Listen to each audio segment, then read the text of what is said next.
आदरणीय निदेशक महोदय, मंचावर उपस्थित अधिकारीगण, उपस्थित शेतकरी बंधूंनो, निंबूवर्गीय फळ हे एक 2-3 मुख्य निंबूवर्गीय फळांचा ग्रुप आहे, ज्याच्यामध्ये नागपुरी संत्रा, मोसंबी आणि हायब्रिडमध्ये किन्नो, निंबू आणि बरेचसे ग्रुप आहेत.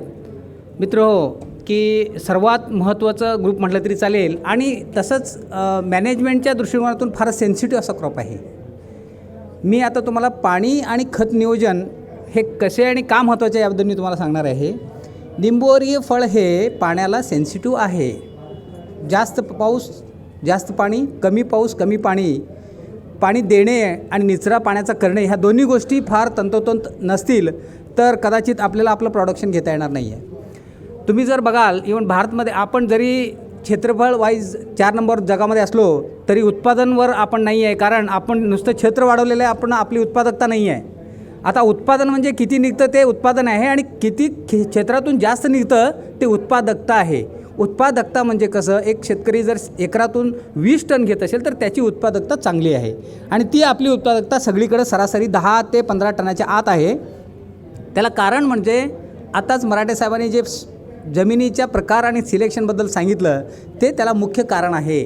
कारण सेंट्रल इंडियामध्ये तुम्ही जर महाराष्ट्र, मध्य प्रदेश, झारखंड हा भाग घेतला ना तर इथं काळी मिट्टी, ज्याला आपण ब्लॅक सॉईल म्हणतो, ज्याला चिकणी मिट्टी म्हणतो, क्ले सॉईल म्हणतो, त्याचं प्रमाण जास्त आहे आणि सर्व प्रश्नाची सुरुवात इथूनच होते.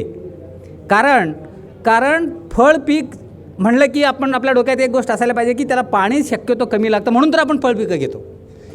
जेव्हा माणसाकडे पाणी कमी असतं किंवा हलकी जमीन असते तेव्हा शेतकरी काय करतो की आपण 4-5 म्हणजे 1-2 एकर आपण फळझाडं लावतो ताकी पाणी कमी लागावं, लेबर कमी लागावं, वारंवार बघायची गरज नाही.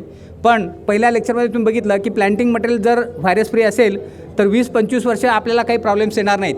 म्हणून सर्वात महत्त्वाचं म्हणजे प्लॅन्टिंग मटेरियल हे व्हायरस फ्री, डिसीज फ्री असलं पाहिजे. चांगल्या प्रतीच्या जमिनीमध्ये जिथं पाण्याचा निचरा होतो, जिथं क्लेचं लेअर कमी आहे, जिथं म्हणजे पाणी धरून ठेवण्याची क्षमता कमी असायला पाहिजे. पाणी नियोजनामध्ये सर्वात महत्त्वाचं आहे की तुमच्या जमिनीमध्ये पाणी जास्त जर धरून ठेवत असेल तर लवकर सोडत पण नाही. म्हणून पाणी नियोजनामध्ये पाण्याचं महत्त्व जरी असला तरी त्याबरोबर त्याचा न्यूट्रिएंटचं महत्त्व आहे, कारण पाण्याबरोबर खतही धरून ठेवतात. त्यात या जमिनी 7.5 pH पर्यंतच्या असल्यामुळं यामधले न्यूट्रिएंट जे उपलब्ध होतं, आता जे सांगितले ते जे चार्ट बघितला तर ते कमी प्रमाणात, विशेषतः फॉस्फरस जो आहे तो मुळांना पोषक असा मूलद्रव्य असल्यामुळं आपल्या मुलांची वाढच न झाली तर झाडाची वाढ होणं साहजिक नाही आहे. नत्र जर दिलं तर ते मग जास्त पाण्यानं खाली निघून जाईल किंवा वरची वाढ चांगली दिसली तरी मुलांची वाढ सडलेली वगैरे असू शकते. म्हणून नत्र, स्फुरद आणि पालाश ही खतं अशा जमिनीमध्ये पाण्याच्या माध्यमातून द्याल तर उत्कृष्ट आहे. कारण तुम्ही सर्रासपणे बघाल, एखादं पीक सोडलं की सगळ्या पिकावर आज ठिबक सिंचन आलेलं आहे.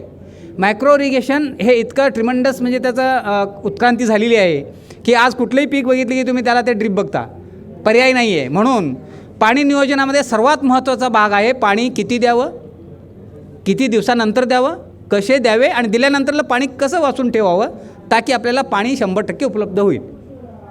पहिला प्रश्न, पाणी किती लागतं. फळ झाडांना पाणी कमी लागतं म्हणून आपण फळझाड घेतो.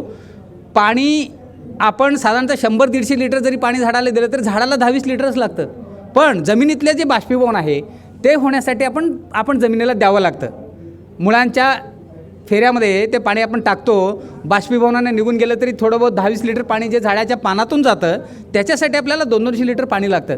म्हणून पाणीची मात्रा आहे ती झाडाच्या वयावर आहे, जमिनीच्या प्रकारावर आहे आणि त्या व्यतिरिक्त तुमच्या तापमानावर, हवामानावर आहे. ज्या वेळेला पाऊस पाणी आणि आर्द्रता असते त्यावेळेला पाणी लागत नाही, पण ज्या वेळेला टेम्परेचर वाढतं आणि आर्द्रता कमी होते, ऑक्टोबर महिन्यापासून ते जूनपर्यंत पाणी हळूहळू वाढायला लागतं. झाडाच्या वयानुसार पाणी वाढतं, तापमानाच्या वाढीनुसार पाणी वाढतं आणि तसंच झाडं किती मोठं आहे, फळ असतानासुद्धा पाण्याची रिक्वायरमेंट 22% जास्त असते. म्हणून पाणी थोडं पण रेग्युलर लागतं. आपण काय केलेलं आहे आतापर्यंत, पाट पाणी दिलेलं आहे. पाट पाणी बंद करून देणं गरजेचं आहे. पाट पाण्याचा विषय तुर्तास पूर्ण काढून टाकलं डोक्यातून बरं राहील. त्यानंतरसुद्धा आळे पद्धतसुद्धा चुकीची आहे.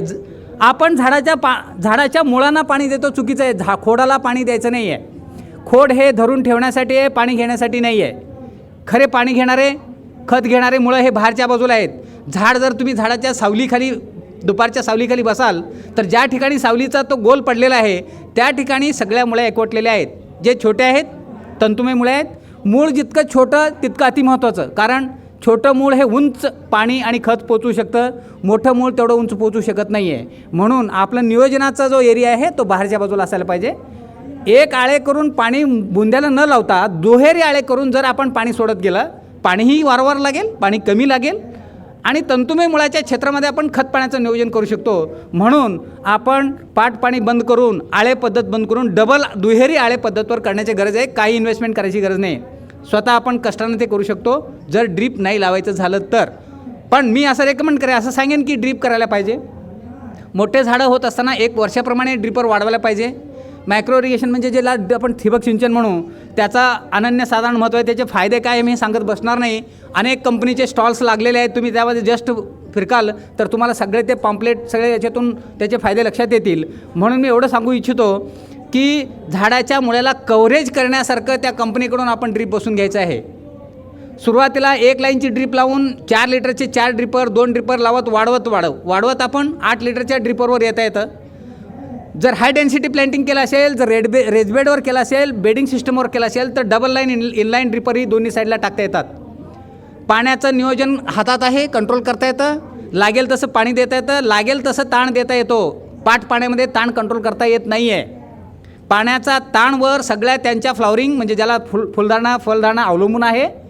आणि त्यापेक्षाही महत्त्वाचं म्हणजे पाण्याच्या अंतर्गत जे खतं आपण देऊ ते डायरेक्टली झाडाला लागतात.